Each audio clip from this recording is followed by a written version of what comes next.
Chapter 27. Mudbloods and Mysteries. Thursday meant charms and potions, plus astronomy late that night. Most of the teachers were settling back into the usual routines. Snape was as unpleasant as ever, but he did, to Hermione's surprise, provide the class with a little bit of interesting information. Most notably, that they were expected to apply more herbology skills in potions class this year, since, he explained in his backhanded way, one of the most important reasons for herbology as a class was that it served as intermediate and advanced potions prep. That actually made a lot of sense, she thought. Most potions were majority plant-based, after all. Astronomy was actually the odd class out at Hogwarts. While interesting and fun, and its astrology aspects were some preparation for divination and arithmancy, it really didn't have that much practical value, especially to wizards, who didn't have space travel. Friday was Transfiguration again in the morning and double history in the afternoon, which everyone but Hermione slept through. Secretly, she only paid half attention herself. No one ever passed history by listening to Professor Binns's lectures. Reading a history of magic for an hour was worth a month of sitting through that class, and listening to Tilly's history lectures for an hour would be worth at least that if wizards were open-minded enough to put house elf history on the exams. She needed to visit the elves, too, she reminded herself. She was sure they would be excited to see her again, and she still needed Sonia to help her finish her map of the castle. Maybe she could introduce Justin to them. Or some of the first years. That Luna Lovegood would probably be interested. Harry was back to his usual antics in the first few days, namely, trying to avoid his annoying fans, like Professor Lockhart and that little Colin Creevey, who followed him around with his camera. Ron was also back to his usual antics of being generally lazy and trying to convince Hermione to check over his homework. Well, the more things changed, the more they stayed the same. Before she knew it, it was the weekend. Harry had suggested to her and Ron that they visit Hagrid on Saturday morning. The trouble was, Harry didn't show up to breakfast. Early Quidditch practice, Ron explained through bites of toast. Wood's gone even more mental than usual. We can go out to the pitch and wait for him to finish. That sounded like a good idea on paper, until they got to the pitch and spent half an hour with Colin Creevey bugging them for information on the finer points of Quidditch. This led Ron to adopt the every man for himself strategy and push him off on Hermione by mentioning her advanced math skills. Oh, wow, so can you multiply big numbers in your head, like Matilda? The tiny first year asked excitedly. You've read Matilda? Hermione said in surprise. Hasn't everybody read Matilda? So can you multiply 213 by 379? 80,727. Cool. So can you move things with your mind? Hermione blushed. She tried to do that for months after she'd first read that book, but she was never able to do the magic consistently without a wand, and she had eventually convinced herself she was imagining things. Ron was less polite than she. Blimey, Colin, are you a wizard or not? Oh, right. Anyway, Hermione got her N-E-W-T. Or whatever in maths this summer, Ron bragged. A level, she corrected. Colin's eyes bugged out even more than usual. You got an A level? But people take those when they're, like, 18. You must be really good. Well, I try. About time. Ron yelled suddenly. The Gryffindor Quidditch team was taking the field in their scarlet robes. Aren't you finished yet? Haven't even started, Harry called back. It seemed Wood really had gone mental. The team kicked off the ground, and Colin started eagerly taking pictures. But this only lasted a few minutes before the Slytherin team strutted onto the field. Oh, Malfoy's with them, Ron said. I smell trouble. Let's go down there. Hermione followed them down. Malfoy turned out to be the new Slytherin seeker. Although his actual skills were in question, since he had bought his way onto the team with a full lineup of Nimbus 2001s. The same old mistake, Hermione thought, remembering the Quidditch stats all her friends kept quoting at her, putting the keeper on a faster broom instead of a more maneuverable one. She didn't even really like Quidditch beyond her friends' participation in it, and even she could see what so many teams missed. But maybe that was just her own mathematical analysis. She was snapped out of her thoughts when Malfoy singled her out. Granger. What are you doing here? I figured you would have run home scared after what happened last spring. The other Slytherins sniggered leeringly. Hermione felt herself turn red, but she held her ground and defiantly said, I'm not that easy to get rid of, Malfoy. Tut tut, you should have stayed home, Malfoy shot back. One of these days someone's gonna put you in your place. Hermione turned up her nose slightly and tried to keep her hands from trembling. And just what is that supposed to mean, Malfoy? Demanded Alicia. You stay out of this, Spinnet, he spat. Marcus Flint moved to step in front of her. Don't talk to her like that, Hermione said. Malfoy scowled at her. Don't tell me what to do, you filthy little mudblood. Hermione still fumed at that insult whenever Malfoy threw it out, but she at least had the sense to ignore it. But this was the first time he'd called her that in front of witnesses, which proved to be a bad move. How dare you? Alicia shrieked. Fred and George gasped in shock and charged Malfoy, only to be blocked by Flint. But Ron went straight for his wand. You'll pay for that one, Malfoy, he yelled, waving his wand furiously. Slugulus eructo. There was a loud bang, and a flash of green light hit Malfoy in the face, and he collapsed. The other Slytherins drew their wands, but Fred and George already had theirs out. There were twin flashes of red light, and Flint's and Bletchley's wands came flying out of their hands. Hermione, Harry, and the rest of the Gryffindor team drew their wands, and, now outnumbered 9-4, the Slytherins realized discretion was the better part of valor. Suddenly, there was a loud retching sound. All eyes turned to Malfoy as he sat up on the grass with a sick look on his face. Then, he gave a loud belch and spat several black slugs out of his mouth. The Gryffindors roared with laughter. Malfoy staggered to his feet and yelled, "My father will hear about." But he was unable to finish the threat as he retched again, and several more slugs came dribbling out of his mouth. In response, he pointed at Ron even more furiously, and yelled, "I'll get you for this, Weasley. You and Granger." And then, taking advantage of his predicament, he reared back and spat a slug directly at Hermione's face. She just barely managed to dodge it. "Why you?" Ron shouted, and raised his wand again, but Katie and Angelina held him back, and the Slytherins closed ranks around Malfoy and pulled him away to take him up to the hospital wing. The Gryffindors all stared after them, not quite sure what to do. "You shouldn't have done that, Ron," Hermione said. "You've already got one detention. Do you know what that word means, Hermione?" He snapped. "Yes, I know what it means. It's not like that was the first time he's called me that." "What?" "That little." "Ah, sorry," Harry said timidly, "but what did he call you?" "Mudblood," Hermione said dispassionately. "It means dirty blood. It's a really foul name for a muggle-born witch or wizard, like me. You know, non-magic parents," Ron clarified. "Malfoy thinks he's better than everybody else because he's pure blood, as if anyone's really pure blood anymore. It's about the worst thing you can call someone." "Well, that's very thoughtful of you," Hermione huffed, "but really, I can handle it. And now, there's no telling what Snape will do to you." "Still worth it," Ron said proudly. "Someone's got to show that Ponce sometime. He deserves worse than that for spitting at you." Hermione sighed and smiled a little. "That was a pretty tricky curse," she admitted. "How did you learn it?" "Charlie taught it to me," Ron said proudly. "He thought I needed something to defend myself from Ginny after Bill taught her his bat bogey hex." Hermione shook her head and made a mental note not to get on Ginny's bad side. As it turned out, it was a very angry Professor McGonagall who caught Ron as they re-entered on the way back from Hagrid's hut and informed him that he would be serving a second detention the next night. Hermione could sympathize with both boys on the first one, that had just been Snape being unfair, but Ron really brought that second one on himself. Anyway, for that night, Ron was to clean the trophy room without magic, while Harry, which he inexplicably thought was even worse, had to help answer Professor Lockhart's fan mail. Hermione didn't hear until the next day that Harry had started hearing voices.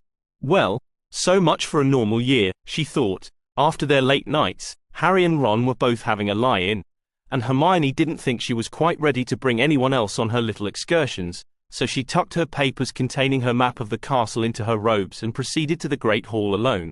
She knocked 4 times on the now familiar wooden panel behind the high table, and the little, elf-sized door popped open. She climbed up the miniature stairs and crawled down the hallway. It was a little more cramped than last year, but still easily passable, and arrived into the excited house elves' common room. Many of the elves were delighted to see that she had come back after the summer. Her closest elf friend, Sonia, looked just like Hermione remembered her. A little shorter than the others, with short cropped blonde hair, cobalt blue eyes, a snub nose, and her tool belt cinched tight enough around her waist to show a figure through her tea towel toga. The teenage elf ran forward and hugged Hermione around the legs when she saw her. Her grandmother, Tilly, shook her head, her large ears flapping, at Sonia being so forward. But Hermione loved it. The elves all wanted to know how Hermione's summer had gone, and she gave them a full account. The elves' summer was apparently the same as always, doing a thorough cleaning job and repair work on the castle in preparation for the fall term. Tilly explained that a small group of elves still cooked and cleaned for those professors who lived in the castle over the summer. Dumbledore, Snape, McGonagall, and Trelawney were there the most. They also helped Professor Sprout tend the greenhouses and Professor Kettleburn and Hagrid tend the various creatures on the grounds, including the Thestral herd. When asked how her friends were doing, Hermione said, "It sounds like Ron had a pretty good summer. He was just staying with his family. And Harry, well, the second half of his summer was good, anyway. His relatives were really awful to him, but Weasleys let him stay with them for the month of August, especially after. Actually, I was meaning to ask you about that. Do any of you know an elf named Dobby?" The elves all looked at each other, muttering, "Is you knowing Dobby?" to each other. Most of them shook their heads no. Is Dobby being a Hogwarts elf? Miss Hermione Granger. Tilly asked. No, we think he belongs to a family. Many families is not letting their elves out except for breeding, miss, Tilly explained. What is Dobby looking like? I didn't see him myself. Harry said he had yellowish green eyes and a long, pointed nose, and he was, probably around Vanny's age, give or take. Suddenly, an elf further back in the crowd squeaked in surprise. The other elves' huge eyes turned in that direction, and an elf matching that exact description, except with hazel eyes, stepped forward. I is Nibs, Miss Hermione Granger, the elf said. I is thinking Dobby is Nibs's half-brother. He is. Hermione said excitedly. Do you know which family he works for? I's not knowing, miss. Nibs's father is never talking much about Dobby, miss. Oh, Hermione said, disappointed. She supposed it wasn't a surprise. She knew that elf children in families were raised by their mothers, and if it was a strict family, Dobby's father might never have even met him. Well, listen, I know you don't get out of the castle much, but if it's possible for you to find out, could you please do it? We can by trying, miss, Nibs said. Is something wrong with Dobby, miss? Well, it's a long story. Harry can explain it better when I can get him to come up here, but Dobby showed up in Harry's house this summer. The elves' eyes grew wide, and they started twittering softly. In a strict family, it would be surprising that Dobby even left the house. He tried to tell Harry not to come back to Hogwarts because something bad was going to happen here this year. There were several squeaks of fear. After what had happened with Quirrell last spring, none of the elves wanted a repeat incident. Could it be a trick, miss? Sonia asked in no more than a whisper. Could Dobby's masters be telling him to say it? We don't know. That's what Professor McGonagall thought. We elves will watch for this Dobby and for the bad thing, Miss Hermione Granger, Tilly said. It is being our responsibility to help make sure the students is safe, miss. Thank you, Hermione said. And please tell me if you find anything, if you're allowed, that is. There was something else, though. Apparently, Dobby performed a hover charm in Harry's house, but it was Harry who got in trouble with the Ministry for Underage Magic. The elves gasped loudly. Dobby is getting Harry Potter in trouble for underage magic, miss? Tilly said in horror. But that means he is knowing old elf lore. He is knowing what? Hermione squeaked, so surprised that she momentarily slipped into the elves' vernacular. I mean, he knows what? I thought elf magic was different from wizards. I mean, Harry said Dobby disapparated from his house, and that didn't set it off. It is, miss, Tilly explained. It is not normally being a problem for underage magic. Wizards cannot be telling who cast a spell, but they can tell different kinds of magic, miss. They can tell magic with wands, magic without wands, and magical creature magic, like elf magic. They might be able to tell other kinds, too, miss, but elves is having special control of magic, miss. We can make elf magic look like other types, but it is hard to be doing, and only a few elves knows how. You can. Hermione said in awe. It seemed like there was always more to magic, and elves, than met the eye. Who would know how? It is old elf lore, miss. There is not being much use for it, but it is passed down in old elf families, miss. They lives more with old wizard families. Old wizard families, she thought. Probably a Slytherin then, not guaranteed. but more likely than not. Of course, she'd half expected that already. Wait a minute. If the ministry can't actually track who performed a spell, then children in wizarding households. She grumbled some rather rude things under her breath. Of course, it was another exception the pure bloods would have carved out for themselves from the underage magic laws. And she really shouldn't be surprised at that either. Not with the rumors of Malfoy's under-the-table dueling training. Not to mention all the hijinks Fred and George got up to at home. Well, anyway, I'll bring Harry to tell you all about it once I can get him to come up here, she finished. Hey, Sonia, do you still have the before-dinner shift off? Yes, Miss Hermione Granger. You know, I never did finish making my map of the castle last spring. Oh, Sonia can be helping again today, miss. You needs to know the rooms in the East Wing, miss? That's right. And thank you.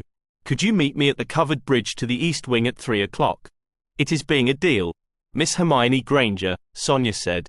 She shook Hermione's hand, another human-ish gesture she had picked up. However, this time, Hermione noticed something strange. Sonia. Your hands, she exclaimed. Sonia squeaked in surprise. Is something being wrong with them? Miss? Hermione gently turned the tiny hand over, examining it. You only have 8 fingers. Oh, Sonia giggled. All elves is having 8 fingers, miss. Hermione looked around at some of the other elves' hands. I can see that, but I can't believe I never noticed that before. My parents have so many medical textbooks. I ought to know something about anatomy and physiology. At the same time, she wondered if any rich pure bloods ever looked close enough at their elves to notice that little detail. Sonia and Hermione slowly walked around the ground floor of the East Wing. Hermione decided that she didn't want to risk the dungeons her first week back. Just like old times, the elf was pointing out the locked doors and the hidden doors that Hermione had missed when drawing up her map the first time. This is being an empty room now, miss, Sonia said. It was being used for dueling practice when dueling was being taught here. To get in, you must speak the password, populus est summum. Aspen is highest, Hermione thought. She'd read references to Aspen being a popular duelist's wand wood. A little ways farther down the hall, they came to a door she didn't recognize. What about this door? She said. It's not on the map. Oh, that is just being a spare classroom, miss. A spare classroom? But it can't be. I've got all the classrooms on this map. It is being a classroom, though, miss, Sonia insisted. She pushed the door open, and Hermione peeked inside. She nearly tripped over Sonia to rush in and pace off the room. Taking account of the location of the door, she cross-referenced against her map of Hogwarts. There was no mistake. This room overlapped with 2 other rooms on the map, but how? According to the map, this room wasn't here last year. Sonia giggled like she always seemed to do when Hermione was being dense. Sonia is thinking it is a new room this year, miss, she said. The castle makes them sometimes. The castle makes. Hermione remembered what practically everybody had told her last year. The castle changes too much to make a map. It doesn't just change size. The rooms change around, too. I'll have to redo the whole map. Now, the elf stepped back worriedly.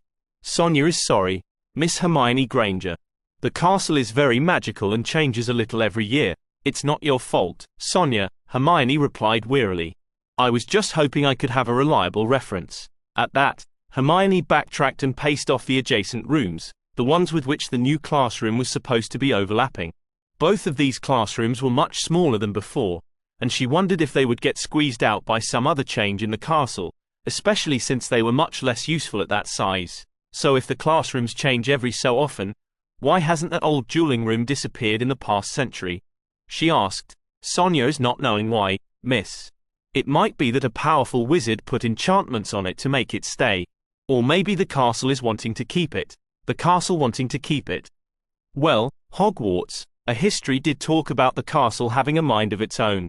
Wow, this was even more complicated than she'd thought. Sonia was patient enough to wait for Hermione to pace off the rooms again, but it was slow going. She'd be better off pacing off all the rooms she could get into once again. Or maybe just the ones that looked different, before asking about the hidden ones more. As they walked, they heard a high, sing-song voice wafting through the corridors. Turning around a couple more corners, they saw an odd sight. Luna Lovegood was skipping down the hallway. But before they could react, she turned to a portrait hanging on the wall and started talking to it intently. The portrait, a 17th century wizard wearing a lion's skin, sounded like he thought Luna was a little odd, just like everyone else, but he was happy to have a conversation partner who was three-dimensional for a change. Hermione never had that much luck asking the portraits for anything important. Not that she was surprised. They weren't really alive, after all. But they were easily just as bad as the ghosts. They were just so, well, two-dimensional. Oh, hello, Hermione, Luna said, breaking away from her conversation. How are you? Ah, I'm doing all right, Luna, Hermione replied. How are you? I think my roommates are infested with rackspurts, but I'm fine, otherwise, the strange first year said. Who is your friend? Hermione actually needed a moment to realize that Luna was talking about Sonia, simply because Luna was the first person she'd met who didn't point out that her friend was a house elf, much less make an issue out of it. This is Sonia, Luna. She's helping me explore the castle. Sonia, this is Luna Lovegood. Hello, Miss Luna Lovegood, the elf squeaked. Sonia is pleased to be meeting you. Hello, Sonia. It's very nice of you to help Hermione explore the castle. What are you exploring? Well, I made a map of the castle last year, Hermione explained, but I have to redraw it because some of the rooms changed. Sonia's showing me where all the hidden doors are. That sounds very interesting, Luna said. I hadn't thought of mapping the castle. May I come with you? Sure, I don't see why not. So Hermione and Sonia started off again, with Luna skipping beside them. Although the girl kept wandering off to talk to portraits and prattling on about creatures that probably didn't exist, to the point where Hermione was glad she could concentrate on her map, or else she probably would have snapped and say something she regretted. So did you just come out here to talk to the portraits? She asked at one point. Oh, yes. They're quite fascinating. And many of them know interesting history. Unfortunately, History of Magic class is not very useful because Professor Binns is unable to overcome his affliction of ectoplasmic backup, which prevents all original thought from entering his lectures. You mean he's dead? Hermione said in confusion. Luna cocked her head curiously. I believe that is what I said. Hermione giggled. You know, Luna, the elves know a lot of history, too. I could introduce you to the rest of them sometime. Luna's large silver eyes grew even wider than normal. I would like that, Hermione, she said. It will be very interesting to see house elves in their natural habitat. Hermione and Sonia glanced at each other and silently agreed not to reply to this. So, Luna, Hermione said after a while, if you don't mind my asking, what did you talk about for so long with the sorting hat? We had a very nice conversation about which house I should go to, of course, Luna replied. The hat said that my best quality was my intelligence. That was a little surprising to Hermione given how non-standard the girl's intelligence was. However, it was strongly of the opinion that Hufflepuff would be better for me than Ravenclaw. Really? It said the same thing to me about Ravenclaw and Gryffindor, but it didn't really give me much choice. It just put me in Gryffindor. The younger girl stared at her again with those disconcerting silver eyes. Which house did you want to be in? I wasn't sure. I guess I thought Gryffindor was a little better. Then that's probably why, since you didn't mind the choice. But I told the hat that I really wanted to be in Ravenclaw, like Mummy and Daddy. And what did the hat say to that? The hat said that I could be gifted in any house, but that I would most easily find friends who supported me in Hufflepuff. It also said that I am a very loyal person, which would be valued in Hufflepuff. Hermione had to wonder just how the sorting hat had rid her. How did it know how courageous she was a year ago, when the most courageous thing she had done was to skip a grade in school? And how did it know how loyal Luna was when she was so socially isolated? And why did the hat have an elaborate conversation with Luna and no one else? But Luna continued, after this, we began discussing the other students who I know. You and Harry and Ginny and the other Weasleys. And the hat suggested that I might do well in Gryffindor. Did it offer you Slytherin, just to complete the set? Hermione asked with a bit of a smirk. No. And I was rather put out when it told me that finding the crumple-horned Snorkick was not a proper ambition. Hermione had to try hard not to laugh. But in the end, I insisted on Ravenclaw, and it agreed to put me there. Well, I'm sure you'll do great there, Hermione said. When Hermione led Luna up to the elves' common room the following weekend, they hit it off quite well. Or at least it seemed like it. Or at least Luna liked the elves straight away and didn't bat an eye at their quirky behavior. Luna's own quirks, on the other hand, left the elves just as bewildered as Hermione. She was nice enough, but none of them really had any idea what to do with her.